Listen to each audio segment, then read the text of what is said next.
try not to trip over this. What happened to the arm? Fell off my bike. Oh, bummer. Is it broken or sprained? It's one of these little Okay, can you hear me, Brian? All right, good deal.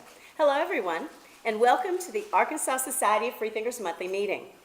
ASF is a nonprofit organization devoted to maintaining the separation between religion and state, advocating a scientific and humanistic viewpoint, and improving the lives of non-believers. You can learn more about ASF by picking up some of the flyers that we have at the back table or on the web at ourfreethinkers.org, or just the most reliable way, just talk to one of us. The restrooms, guys, are located at the back to the left. Now, for our standard disclaimer. ASF is a diverse organization with members who represent a wide range of opinions. The speakers who present at our monthly meeting do not necessarily represent the views of ASF or its individual members. Because we are a 501c3 organization, ASF cannot directly support candidates for public office, but we can advocate for causes such as separation of church and state, scientific literacy, societal progress, and truthful communication. That said, next we have Bern Bradley, who will present our free thought of the day. Please give him a warm welcome.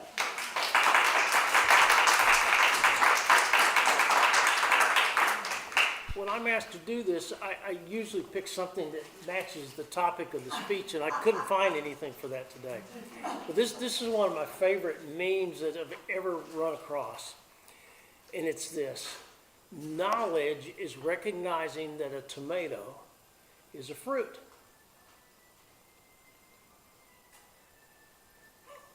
No, I missed it somewhere. Oh, I thought you were going to tell me. Knowledge is wisdom. Knowledge is knowing that a tomato is a fruit. Wisdom is not putting it in a fruit salad. That's good. Philosophy is pondering whether or not a Bloody Mary qualifies as a smoothie. Thank you.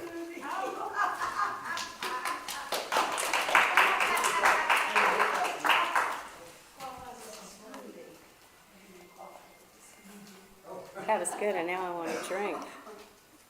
Thank you, Bert. One of the key functions of ASF is to help freethinkers make friends and connections. Please turn to someone next to you, to your left or your right, and introduce yourself to them.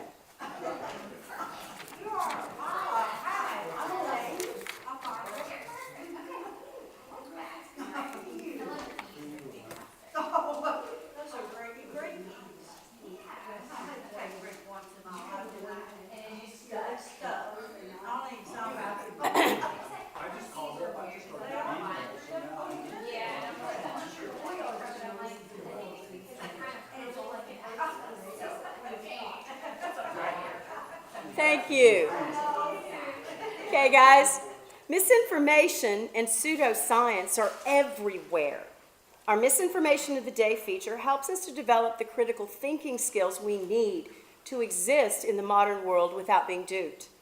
Please give a round of applause to Jerry, who will be presenting today's Skeptical Sidebar.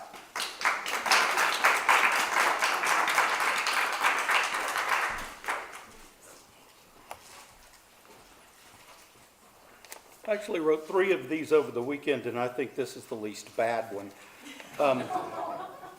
You know, when you're a skeptic, we all have a pretty good idea what that means, but, you know, the question sometimes comes down to what difference does it make? And I'm going to talk today about something that makes absolutely no difference in my life whatsoever, but it's something that we can talk a little bit about what it means to believe or not believe an assertion.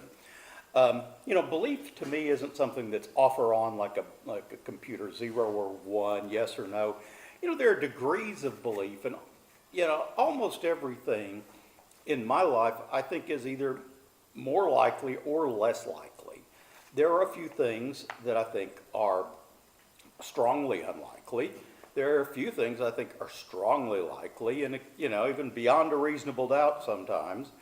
But, you know, everything I believe is subject to change with evidence, and like I said, almost everything I believe is going to be based on a probably, not a absolute certainty.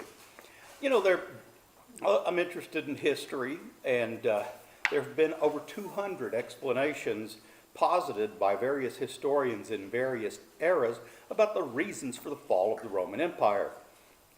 I've got my favorite. I think it had to do with a new religion, but actually there obviously wasn't just one reason that the empire fell. And, you know, but the question is, whichever one's right, whichever one's wrong doesn't make a bit of difference to me. But then I recently read a book about Denisovans. Denisovans were a species of hominid discovered. And how did we discover it? We have 7 bone fragments. And almost all but one of those 7 came from a single cave in Siberia. That was the Denisova cave, and it is named after a hermit named Denis.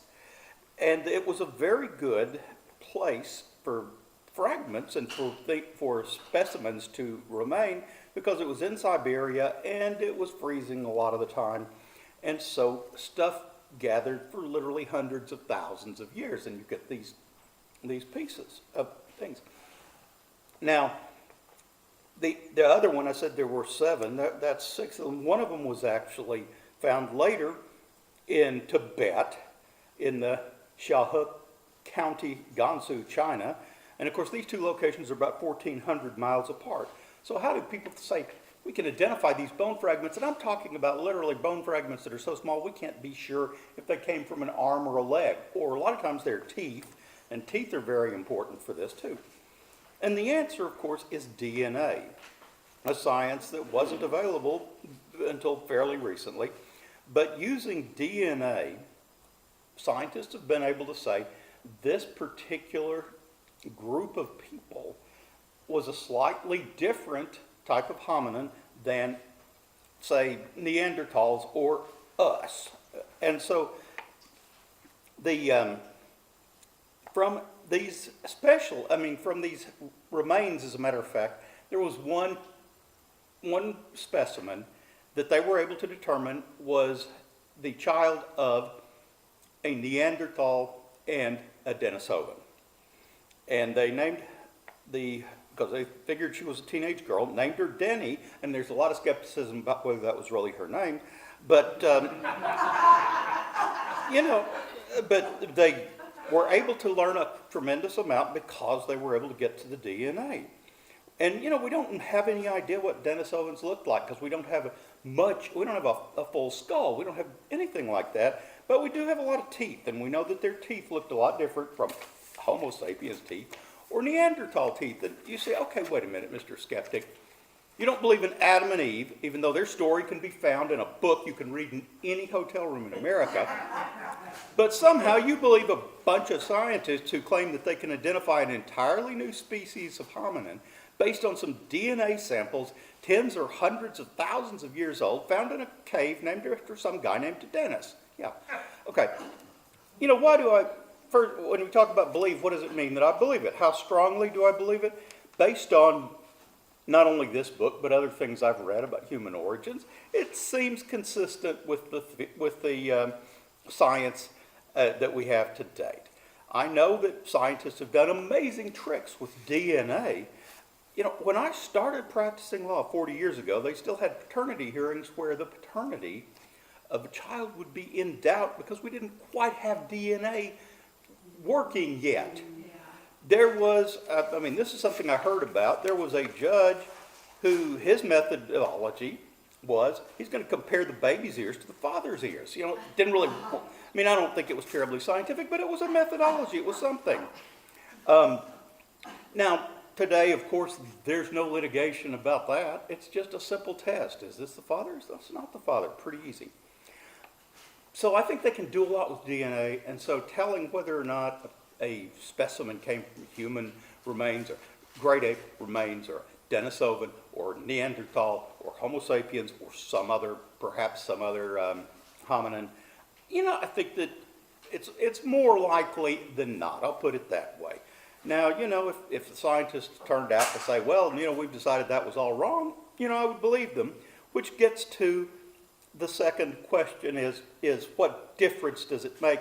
It doesn't make any difference to me at all. And so we get to the question about, suppose what I said was if the Denisovans were just another Piltdown man fake, well, if they decided that was the case, then sure, I'd probably believe the experts. And you say, well, why are you putting all this faith in these experts? Well, I've found that occasionally experts know some things I don't.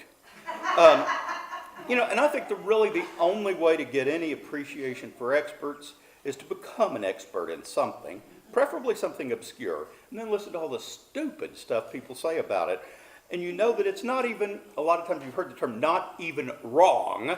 It's so off base that it can't even qualify as wrong. Well, experts aren't perfect. Obviously, science advances and changes. But anytime you're going to play the odds, and that's all you can play, it's nothing more than odds. You can't be certain about anything. We may not even exist. We may just be figments of the imagination of some other imaginary character. But if you play the odds, experts are more likely to be right than wrong, especially when it's a very complicated subject and they don't have a dog in the hunt. So to me, I can say that provisionally, obviously, but provisionally I think there were some Denisovans, and I hope they find some more fragments. I hope they learn some more about them. I hope they find some more hominins that we've never heard of before. I think it could be very interesting. Now, does it make any difference to me whatsoever in what I do with my life? Absolutely not. But it's fun.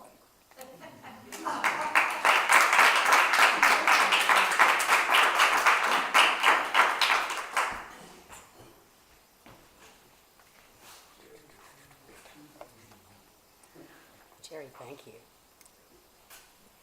Our big meeting offers you the chance to have your voice heard. Talk to us if you would like to deliver the free thought of the day, misinformation moment, member story. You have something to share, and ASF is here to empower you. Our speaker today is Chris Borecki, our ASF president. Let's give him a round of applause.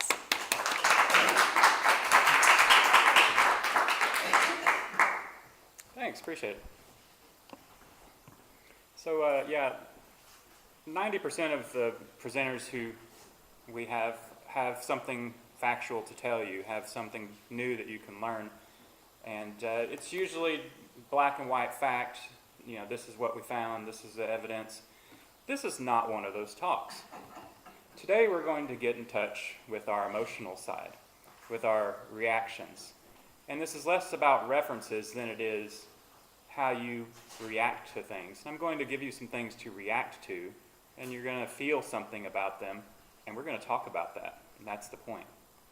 So, is there like a place that creeps you out, certain objects, certain sounds or looks? And have you ever looked at an object with fear or disgust because it's associated with supernatural beliefs? Is this doll on the screen creepy, or is it just dirty and placed in a decrepit house? Which is it? What was your first initial reaction? That's kind of what we're talking. Okay, yeah, that's how you find it on Google anyway. And so we're going to talk about emotions today, and we're going to talk about it. There's a wide variety of point of views out there, but we're going to talk about it from the perspective of what if you were somebody who is a hardcore philosophical materialist, someone who does not believe in any supernatural forces, no supernatural characters, no gods, nothing else like that. And let's talk about how you have reactions to certain objects out there as if they are haunted. So let's take a look. Is this place creepy? Would y'all pop a tent right there and camp? Is the mist creepy? And what comes to mind? What would make it creepy? Anybody? Bodies arising. Yes. Yes, zombies are going to come out of the ground and come after you. Ghosts, anybody? You think these things and you don't believe in them. You're well aware that zombies are a genre of horror movie, and you're well aware that ghosts are, the supernatural thing that maybe, our materialistic person does not believe in. But a person who does not believe in ghosts can associate this place with ghosts. And why is that? Shouldn't a person with 100% secular mind look at this place and think, you know, that's a good place to play hide and seek. So that little flat squared section right there, you could roll out a picnic blanket, have a picnic there. You've got benches to sit on. You know, I looked at it and I thought, you know, okay, after my initial impression, maybe you could plant watermelons in there in between. You know, you could do something with this space, right? That would be a hardcore secular point of view, but it's not what we see. It's not what even the most, you know, dedicated, you know, materialist is going to see. And then there's, of course, you know, this house. Is it a fixer-upper or is it a haunted house? It's a haunted house, right? And where have you seen this before? The movie Psycho, maybe? Maybe Scooby-Doo? But what's interesting about this, in my mind, so this is a Victorian house. This is Victorian architecture, kind of made between, let's say, 1870 and 1910 or so, around that age range and stuff. And maybe the people who wrote the fiction about, you know, modern horror fiction in the 20th century, they had grandparents perhaps who lived and died in these houses, and the houses were falling apart at that point, and it's like, okay. But the thing is, why Victorian architecture and not Georgian or Greek revival, colonial revival, arts and crafts? They were all being built at about the same time. You see these neighborhoods with this mix of different architectural styles. Have you ever in your life heard of a Spanish revival house that was haunted? I have not. There's craftsman, yeah, there's craftsman style, and I think it's impossible for a modern house to be haunted, like a modern style house. There's just no such thing apparently. So the question is, did horror movies and literature teach us to fear an architectural style? This is just one architectural style out of many that were going on at the same time. But somebody latched onto it. It became a meme. And here we are, you know, with a 100% secular worldview even, and we can recognize this house as haunted. Whereas maybe, you know, a ranch house, for example, that was falling apart would not be recognized as haunted. Funny thing is, Victorian houses are a delight. They really are. They've got all this detail, and people like to paint them up really, you know, fun, bright colors and color combinations. They're like the rainbow. You've got just this really emphasis on decoration. These were built about the time when industrial millwork became available, and there were huge, you know, amounts of hardwood forests that needed, you know, to be turned into cropland. And so they turned the hardwood forest into cropland, leveled all that, ran all the trees through millwork, and they could make all these amazing shapes out of wood. And you could buy these shapes out of a catalog and assemble them into a house that was more decorated than anything that had ever been built before. And people would paint them up really neat. If you've ever been inside a Victorian house in really good condition, you'll notice about it that the windows are huge, and they cast in lots of natural light, and they'll often have, you know, really neat woodwork and trim in there that's hardwood and has a real, you know, sparkle to it. Just extraordinary workmanship. And so, is there something about this aesthetic that has all these positives that would lead a person to think negatively of it, to think that this is spooky? You know, does that house look spooky, or does that look like a fun place that you can't wait to see the interior? You kind of want to walk around it and look at all the details, right? So I kind of grasp for a reason. I'm looking for a logical reason why Victorian gets picked on so much. One issue is that all that wood decoration exposed to moisture, it can fall into disrepair really easily. You got to be on it and paint it every 10 years. And if you don't, it's going to start peeling. It's going to start. It's going to really switch its face from being this beautiful painted ornament into something that looks decrepit pretty quick.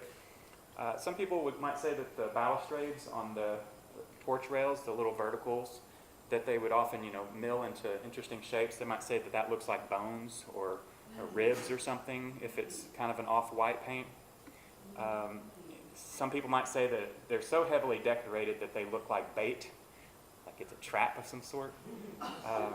Victorian houses are typically asymmetrical. This is actually one of the more symmetrical examples that you'll find, but they're typically asymmetrical, and that kind of upsets some minds and implies disorder. And the height to width ratio can imply that it's, you know, maybe a little top heavy and could fall over on you. Implies a little unsteadiness, but that's the best I can come up with. And you can criticize most architectural forms for something and connect it with creepiness. So I'm really not seeing it, and so I'm leaning towards the explanation of movies and literature as the reason why we make this association. There's nothing else that I can come up with.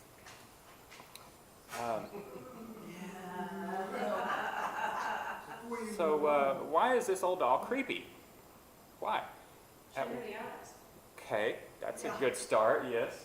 And but so at one time it was considered cute and desirable by whoever bought it. There was a child who loved it and wanted it, and the parents bought it for the child. Maybe it was a gift. But those missing eyes, it's like a clue that this object is not what it seems. You know, it's that creepy barrier that we sometimes talk about with robots, where it can look somewhat human but not too human.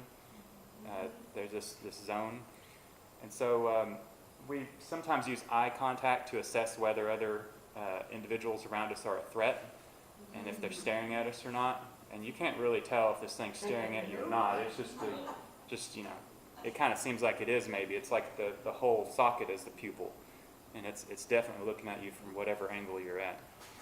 But you know, arguably though, a person from a cultural background, who had never heard of Chucky, never heard of, you know, all this whole genre of dolls that come to life and stab you to death in the movies and whatnot, arguably such a person would look at this doll and just say, you know, I guess that doll needs repair. It needs somebody to pop some new eyes in it and maybe paint over some of that glazing, and it can be restored to like new condition, right? That's again the secular mindset. Why can't we feel that way? Why do we look at this and think creepy doll instead of an object in a state of disrepair? So, you know, the question is, can an inanimate object or a pattern be tainted by a cultural association with spirituality or a religious practice? You know, so are objects haunted in our minds, even in ways that we don't believe? If we don't believe in ghosts, we can still feel it. You know, and I'm not asking for evidence. I know some may deny their feelings, but you can initially see these things and say, I have a reaction to that. And so I guess before we get too far into this, I've got to bring up something that there's not really a universally agreed upon definition of religion, namely because I disagree with the dictionary. The Cambridge Dictionary says, you know, religion's a belief in and worship of a god or gods, or any such system of beliefs and worship, such as the Christian religion.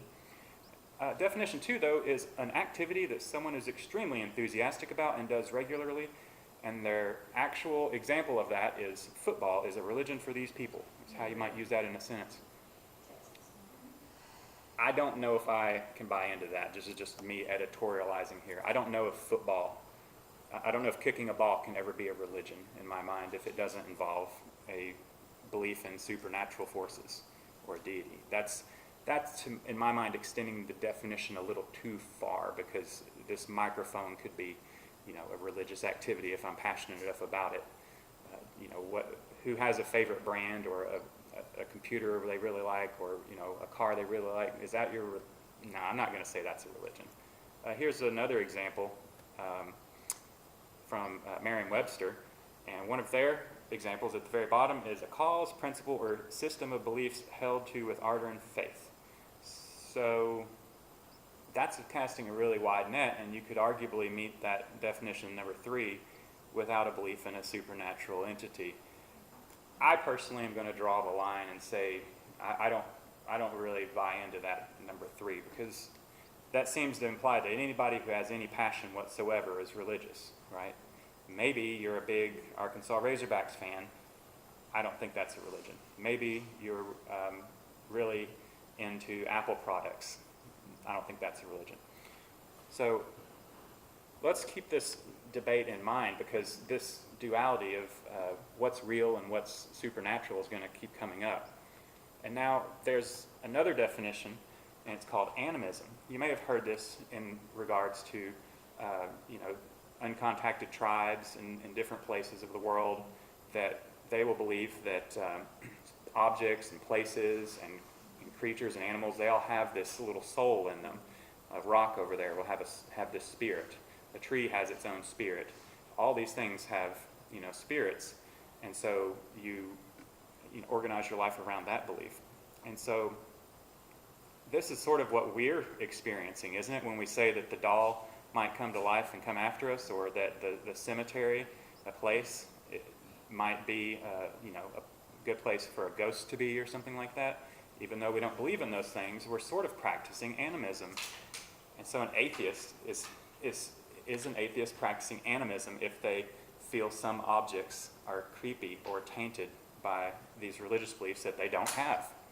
Or are we just classically conditioned to the point that we respond like everybody else does to the same stimuli? I'm going to, you know, take this concept of animism and apply it and ask, is this building religious? Can a building be religious? Can a building have a religion? You know, nails and boards and bricks and mortar, can that, you know, be an inherently religious thing? Or is it just a building? Is it just an object in our world, a secular object in our world, like all the other objects? So if you took the cross off the top and made it a house, or if you a business, community center, homeless shelter, what could you do with this? Or would it always be tainted by its association with religion or its past use? It's something we need to think about, because if we cast our definition too wide, like I think the dictionaries do, then we might write off everything in the world, because we live in a part of the world where religion touches everything. So, interestingly, there are people converting old churches into luxurious houses. Is this a religious building, or is it some sort of superhero lair, right? You know, would you be comfortable buying this house? Looks like they left some of the religious iconography up there in the window. And is that something that sort of ruins it for you, or is that just part of the building's architectural history, like a stained glass in a Victorian house would? It does have elements of secular and elements of not secular, right? And so this person has made it into a very luxurious house. Interesting question. If the owner was like, you know what, I'm going to completely secularize this space, I'm going to get rid of that stained glass window, would that be like the crime of obliterating ancient art? You know, the Taliban blew up some statues that led to world outcry that were about 4,000 years old. And so, you know, at what point do we get comfortable enough with stuff versus at what point do you say, I don't want, you know, repressive religious images in my home?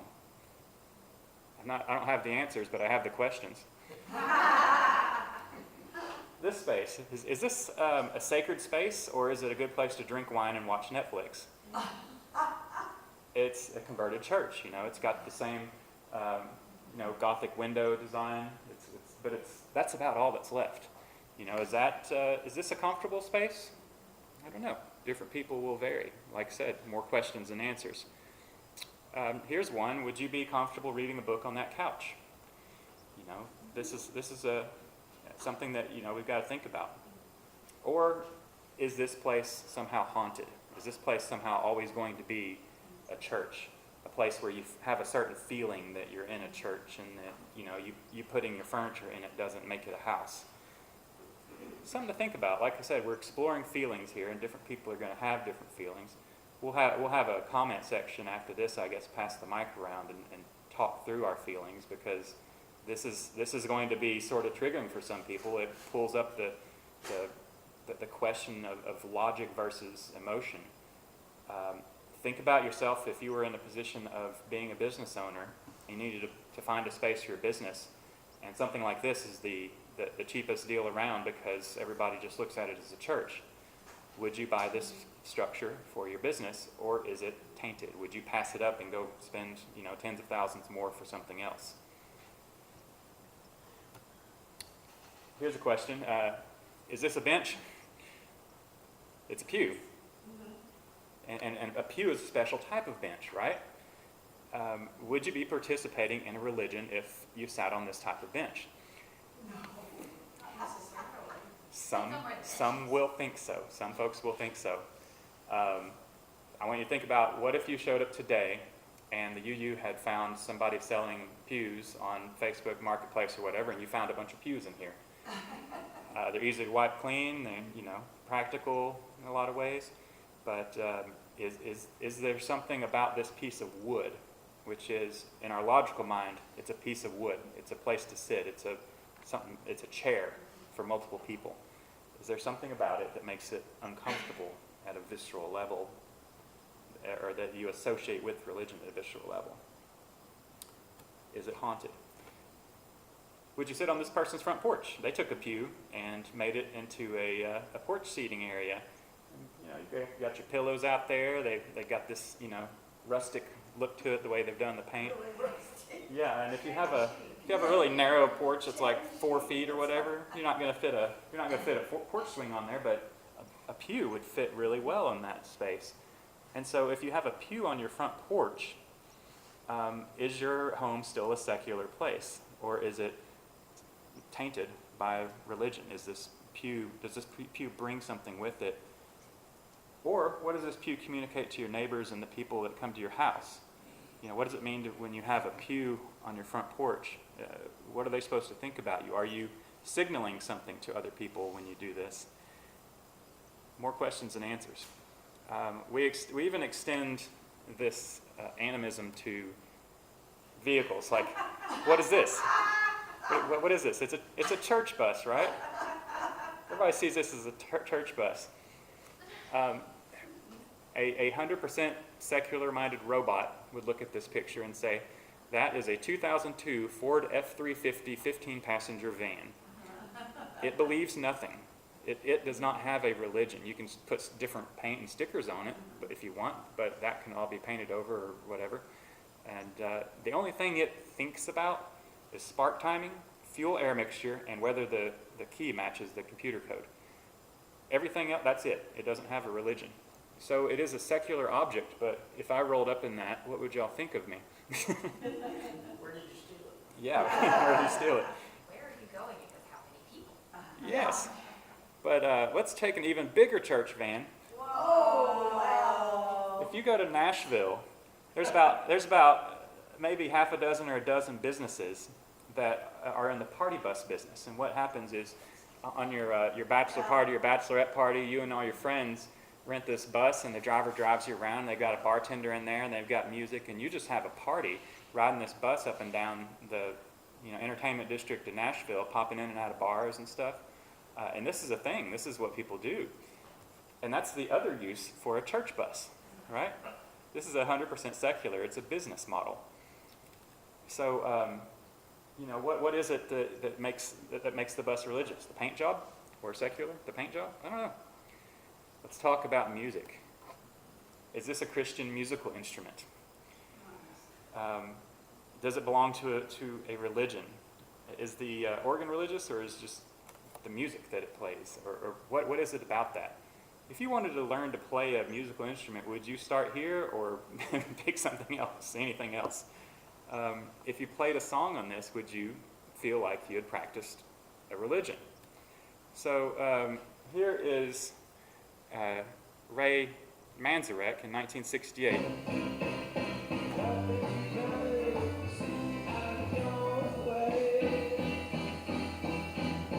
Heard this before? It's the Doors. Now watch this. That is an organ being put, it's technically a synthesizer, but it's an organ sound being put to secular use.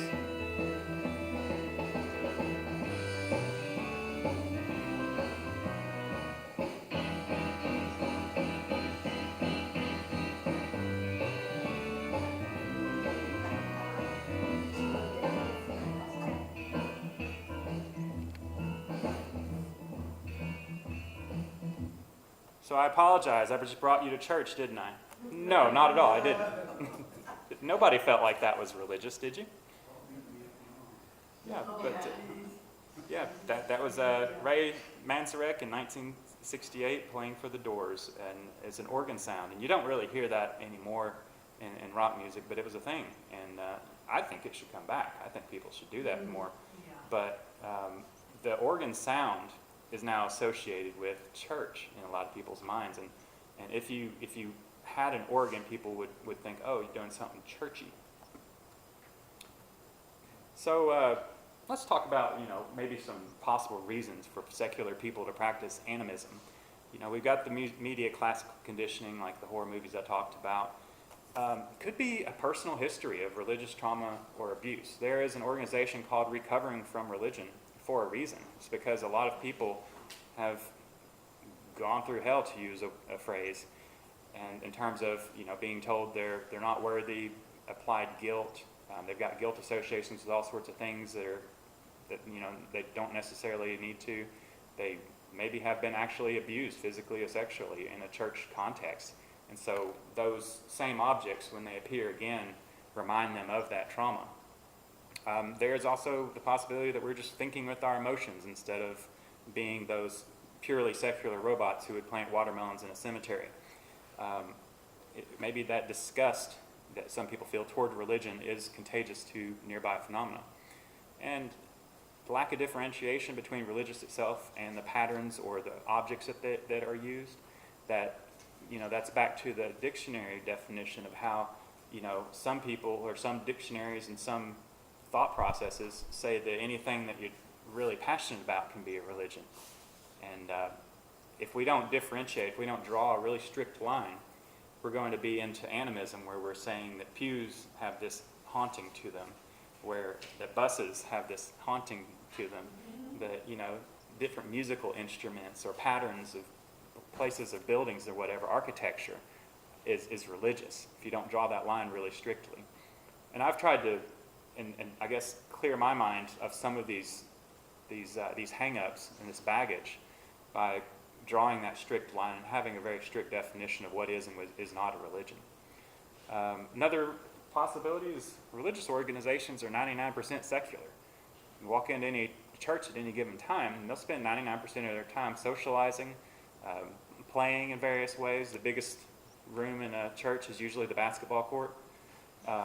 There's youth groups and different activities and all sorts of things that those are all secular activities, but they're happening in a context of being organized under this umbrella of a religion.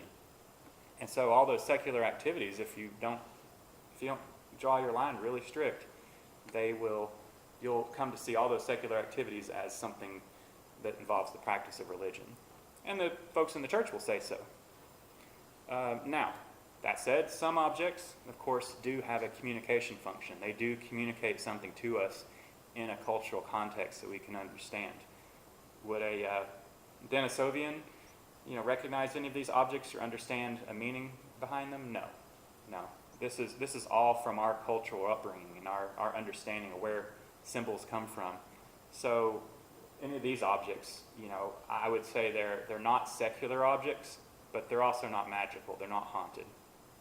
Okay, you can make firework or firewood or derivative art or all sorts of things out of this stuff. You could take the paper and turn it into new paper, whatever.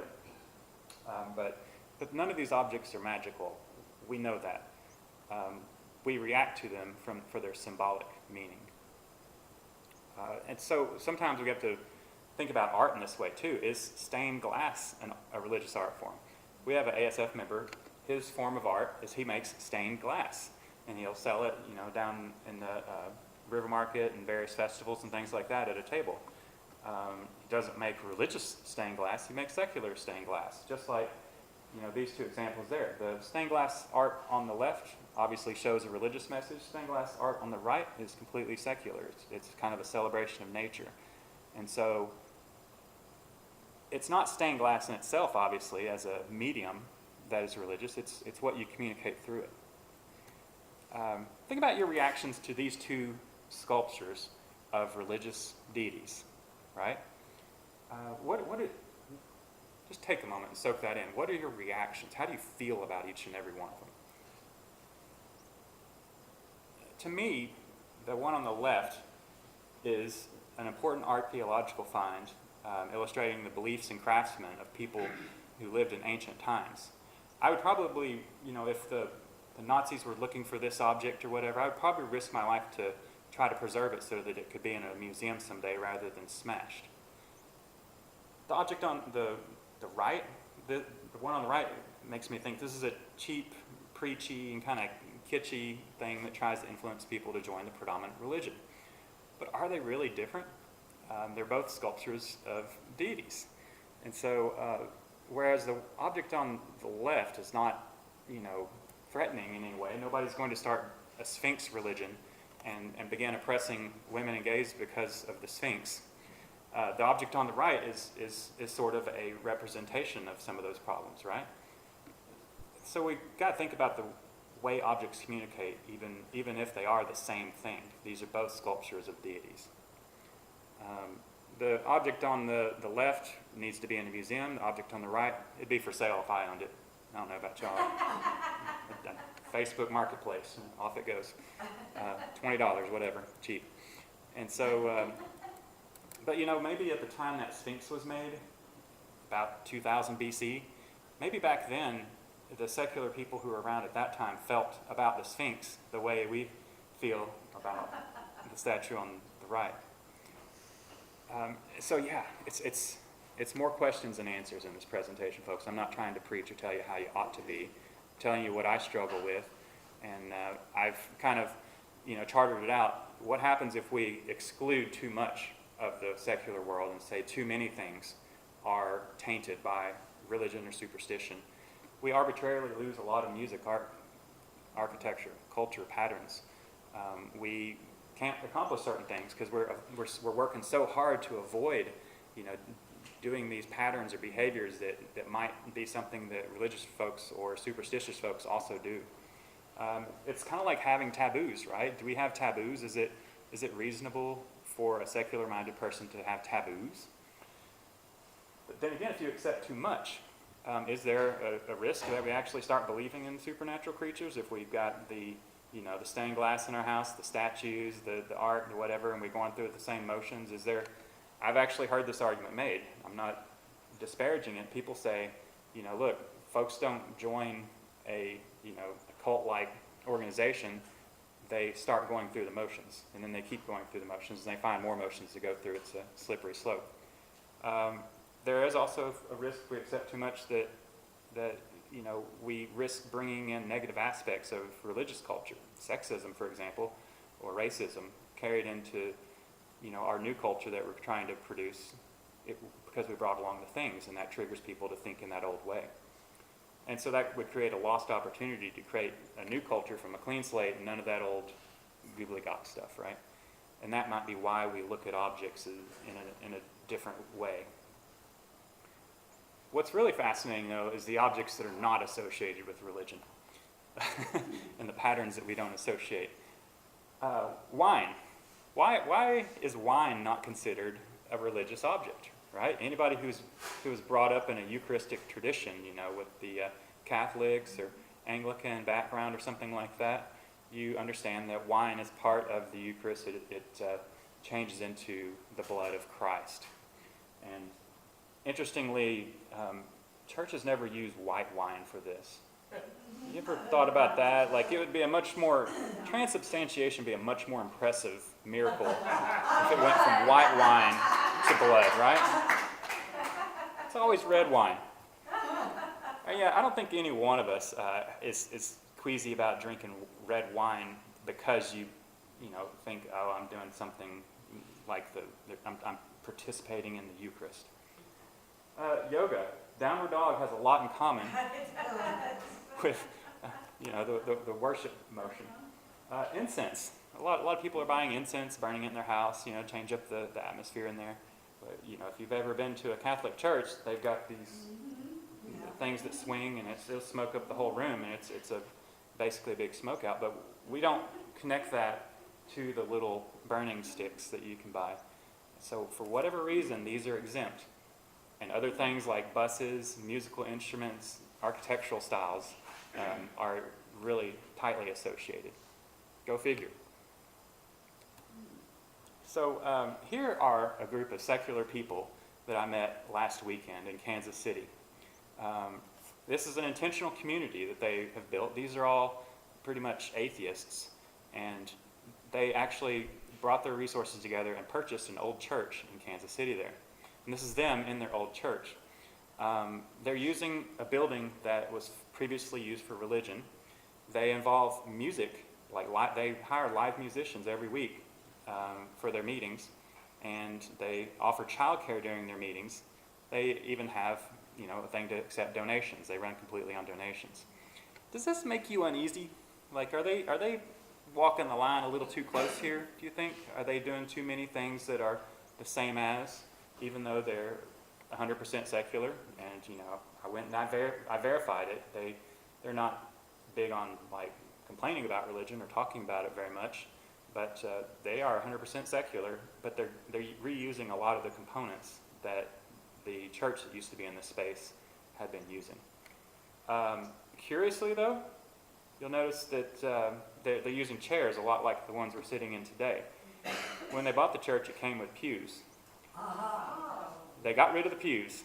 Too churchy. So anyway, everybody draws the line in different places, don't they? Here is an organization in Los Angeles that's applying the Sunday assembly model. These are also completely secular people. Is this a religion? Because they have live music, a gathering of people, and a building. Apparently, they appear to be meeting in a church that's, decrepit or under renovation, one or the other. And so what specifically is it about it that makes it a religion or not a religion? According to those dictionary definitions that I read you, those last definitions were, it's just something you're passionate about. That's how we use it in common language. But I don't know. I don't know if I can sign on to that and say this is the same thing as what a religious church is doing, even if the church doesn't even talk very much about the supernatural stuff. So, this gets us down to cutting out all the fat, right? We're going to cut out all the stuff out of our definition in our mind that allows us to bring in haunted objects like dolls and cemeteries and buses and organs and all these and pews, ways of sitting down. We're going to cut all that out of our minds, and I'm going to try and say, what is it about religion that would make it need to be separate from all these secular objects out there in our world? And I would argue that it's the impact of supernatural beliefs on practical decision-making, ethical decision-making, and epistemic decision-making, where reasonable sources of information are. And I think if it doesn't have a false belief that's behind it, it's not a religion, and it's not a problem, because it doesn't have those three problems, not any more than any other form of human organization.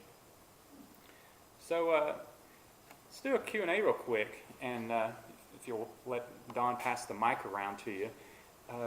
Like I said, I don't have answers, and I'm not trying to preach. I did editorialize a little bit about how I personally try to solve for some of these reactions that I have, but it's up in the air. This is questions, not answers, and a lot of us have not questioned how we treat objects as haunted.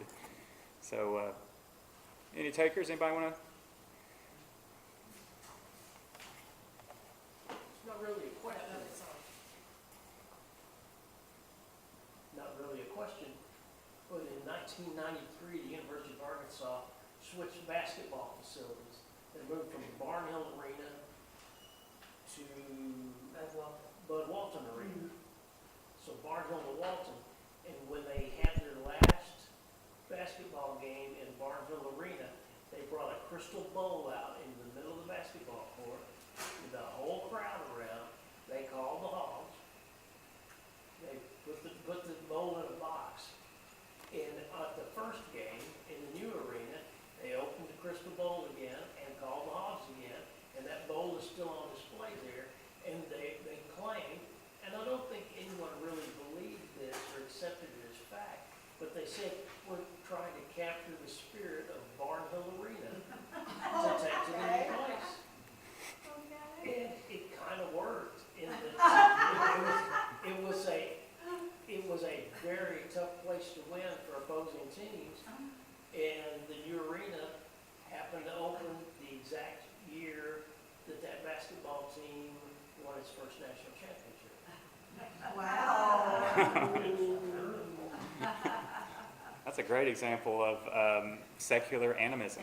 Yeah. Everybody's just shocked.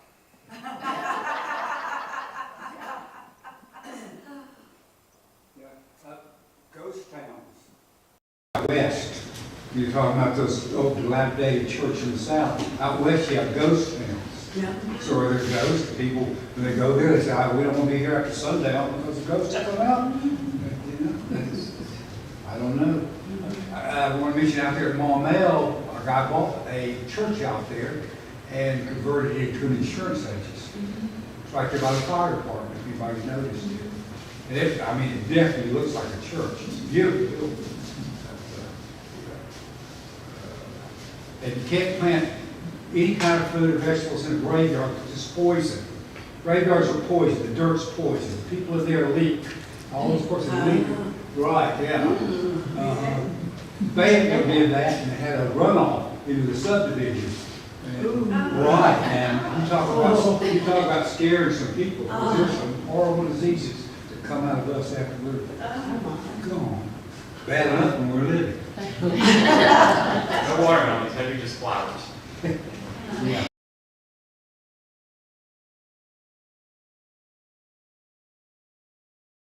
That may be true since we started embalming people. I think when we just put people in the ground, they decay pretty quickly. But there is a church on, I'm trying to think of the street now, in North Little Rock, that is now a liquor store on Camp Robinson Road. And I met the man that opened the liquor store, and I asked, how did you ever get the church to sell that to you? He said they tried and tried to sell it to another church and couldn't. And when finances, they had built another building, and when finances got to the point where they were desperate, I told them I was buying it under this name. They asked, what are you going to do? And I said, liquor store. I said, but you don't have to tell your congregation that. Just tell them you're selling it to Chris Barecki Incorporated. And that's what they did. And a lot of people in the church were upset when he opened the liquor store, but by that time he already owned it. You sure had a lot of spirits there, didn't you? Of course, they could have used the scriptural first miracle, which was changing water to wine. Right. They just went right up the streets for sale now, Unity. Right. That's true. I noticed that on the way here. They're for sale. The whole land there, the whole place. Yeah. This is nothing but a comment. But thank you for thinking of this program and thinking it through. Oh, yeah.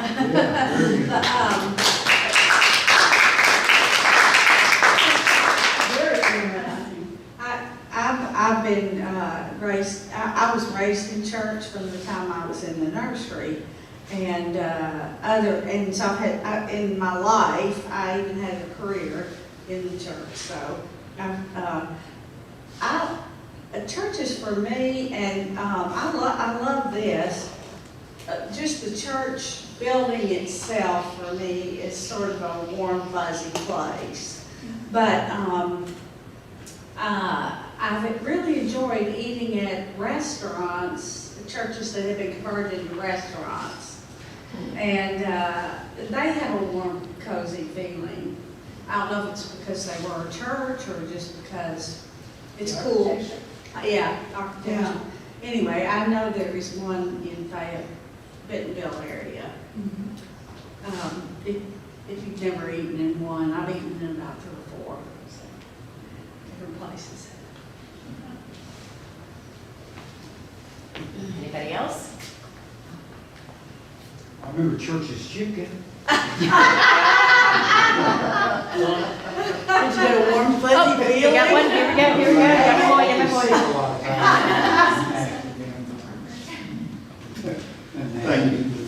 As to the pews, there are a number of courtrooms in Pulaski County Courthouse that have old pews as the is the seats for people to sit on, and at least one of them still has some of the religious symbolism. And, you know, since it's a utilitarian thing, that doesn't bother me a bit, because at least it means that there's one fewer church out there somewhere. But it's also, there's a lot of symbolism in the courthouse, and one thing is, there is a, I don't know what you call it, open area at the top where the sun comes in, and there are 4 sets of statues of 3 Greek god-looking-like figures, but they don't represent any Greek gods. And there are things like agriculture, mechanics, etc. I forget what the other 2 are. And I always wonder who did that, why did that, and I haven't even been able to find out. But it's just decoration, and to me, a lot of religion, the religious influence in art or in decoration doesn't really bother me that much. It, to me, it just, you know, it's just one of the, there are growing problems is a lot of art was inspired by religion because there just aren't that many things that people feel that profoundly about. And so, you know, religion is a good topic for music, for art.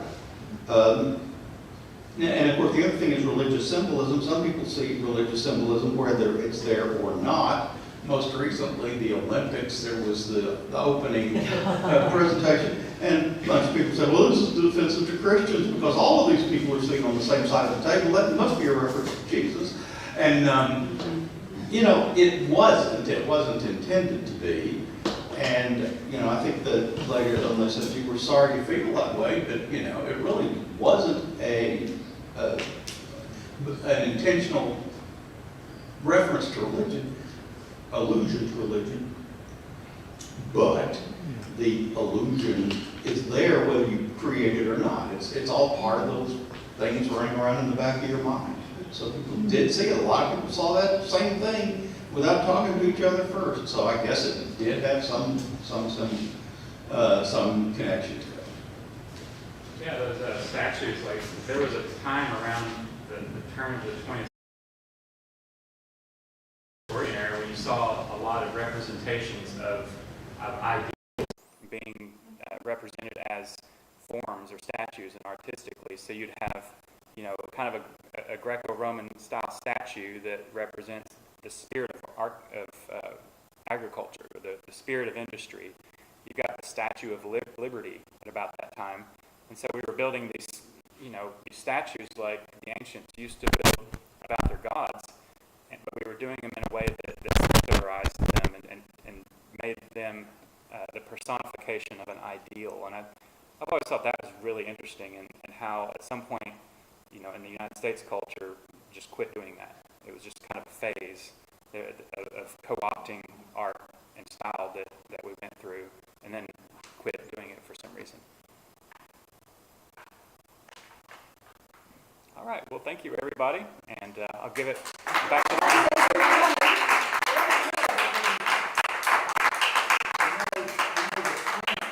Over 200 years ago, when the top builders found here at Writing, they all agreed that America would probably fall due to religious fanaticism.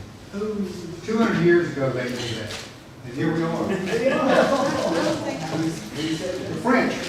The French people, they knew that every time they came here, you know, that's what they saw. The great Samuel Johnson came here, got off the ship, walked up Main Street, turned around, walked back on the ship, and went back. No civilization. Yeah, sorry. Okay, so we got a lot more coming up, and we've got Usually they're more severe critics on other sides. tomorrow is Pine Night at 7 p.m. We've got a board meeting on Tuesday at 7 p.m. It's on Zoom. Beyond Belief, secular substance abuse recovery. If you need to connect with somebody or you know someone who could use a secular format to recover from substance abuse or addiction, that's an option for you. Thursday at 6. Then on next Monday, the 26th, it's Zoom night, and another organization Socrates Cafe is meeting at the Fletcher Library. And then, of course, September 3rd, we're back around to first Tuesday of the month at pizza at American Pie Pizza in North Little Rock. That's kind of our usual cycle of things. So join us for other meetups and expand your repertoire and meet up with new people. There's kind of a different set of folks at every one of these. So come on out and help support ASF. Also, if you can remember to join us on arfreethinkers.org and help support our mission of creating a secular community in Arkansas and advocating for our values. I appreciate everybody coming out and hang out for a while. We got snacks. Talk to you a lot later.